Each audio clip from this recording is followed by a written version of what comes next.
एक गोली, बस एक गोली निगलते ही इंसान बन जाता है सुपर हीरो। 5 मिनट की ताकत और फिर सब खत्म।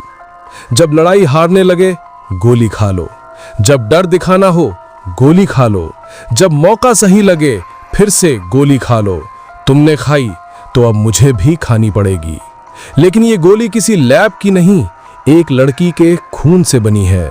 और इसी से शुरू होती है एक पिता की जंग, तिएक्सू की कहानी। एक रिटायर्ड स्पेशल फोर्स सैनिक जो अपनी बेटी को बचाने के लिए दुनिया से टकराने निकल पड़ा है।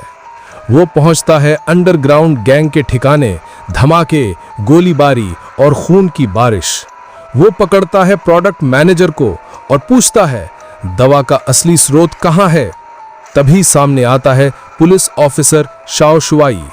वो सोचता है तिएक्सू ही असली अपराधी है, लेकिन तभी प्रोडक्ट मैनेजर चोरी से गोली निगल लेता है और पल भर में राक्षस बन जाता है।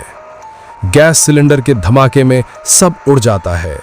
तिएक्सू पकड़ा जाता है, लेकिन उसका साथी शाओ शुआई को समझाता है, वो अपराधी नहीं, बस एक बाप है जो अपनी बेटी को ढूंढ रहा है। धीरे धीरे सच सामने आता है। दवा कंपनी ने सरकार तक को खरीद लिया है। अगर बेटी वापस मिल गई तो ये गोलियां हमेशा के लिए खत्म हो जाएंगी। तिएक्सू खुद को फंसवाकर सीधा जहाज के अंदर पहुंचता है। वहां मिलती है असली बॉस, एक निर्दयी महिला। शाओ शुआई गोली खाकर बनता है बुलेट प्रूफ हीरो। शव समझकर अंदर फेंक दिया जाता है। शाओलॉ भी चुपके से जहाज में घुसता है, लेकिन एक दाढ़ी वाले गुंडे ने उसे देख लिया। वो गोली खाता है और एक मुक्के में दरवाजा तोड़ देता है। अब सब तरफ जंग छिड़ जाती है। गोली चलती है, धमाके होते हैं और तिएक्सू की नजर सिर्फ अपनी बेटी पर होती है। महिला बॉस लड़की को बंधक बना लेती है। भागने का कोई रास्ता नहीं बचता। तिएक्सू निगलता है आखिरी गोली और बस एक इशारे में पूरे गैंग को मिटा देता है। एक गोली, 5 मिनट की ताकत और एक बाप की अमर कहानी। एक जादुई गोली निगलते ही वो आग में बदल गया, जलता हुआ इंसान। उसकी लपटें इतनी तेज थीं कि दुश्मन को 10 गलियों तक भागना पड़ा। लेकिन तभी सामने आया तिएक्सू, एक रिटायर्ड सैनिक जिसके जिस्म में अब भी जीन परिवर्तन का असर था। वो किसी आम इंसान जैसा नहीं था। सालों पहले इसी प्रयोग की वजह से उसकी बेटी भी बदली हुई पैदा हुई थी, जिसके खून से बनाई जाती थी सुपर एनर्जी गोली। उसे फार्मा कंपनी ने अगवा कर लिया था। हर दिन उसका खून निकालकर नई नई गोलियां बनाई जाती थीं। अपनी बेटी को बचाने के लिए तिएक्सू निकला जंग पर।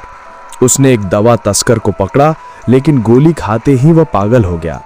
तिएक्सू ने आग और पानी की चाल से उसे काबू में किया, मगर वो ज्यादा गोलियां खा गया और वहीं खत्म हो गया। तभी उसे मिला एक सुराग। किसी ने आग वाले आदमी को संदेश भेजा था। तिएक्सू ने उसी फोन से जवाब दिया और जाल बिछा दिया। वहां आई एक छोटी लड़की जो उसे एक पुराने सुपरमार्केट तक लेकर गई। वहां के सरगना ने तुरंत हमला करवा दिया। भयंकर लड़ाई के बाद तिएक्सू किसी तरह बच निकला। ट्रक में उसे एक ट्रैकिंग सिस्टम मिला। हर गोली में चिप लगी थी जो लोगों को ट्रैक करती थी। असल में वो फार्मा कंपनी इंसानों पर ही प्रयोग कर रही थी। ट्रैकिंग डेटा उसे ले गया सुपर एनर्जी ड्रग एक्सपो तक। वो पहुंचा, मगर घाव गहरे थे, वो गिर पड़ा। लड़की का नाम था शाओ लुओ। वो बदला नहीं चाहती थी, सिर्फ अपनी मां का इलाज चाहती थी। इलाज के बाद तिएक्सू चुपके से एक्सपो में लौटा। वहां उसने देखा बड़े अधिकारी, ताकतवर लोग सब इस गंदे खेल का हिस्सा थे। सांप और चूहे की मिली भगत। फिर शुरू हुई असली जंग। धुआं, आग और गोलियों की बारिश में तिएक्सू पहुंचा उस मुखिया तक, पर वो अब इंसान नहीं रहा। गोली खाने के बाद वो बन चुका था एक डरावना राक्षस। अगर आपको ऐसी कहानियां पसंद है तो वीडियो को लाइक करें, चैनल को सब्सक्राइब करें और अगली रोमांचक कहानी में फिर मिलते हैं।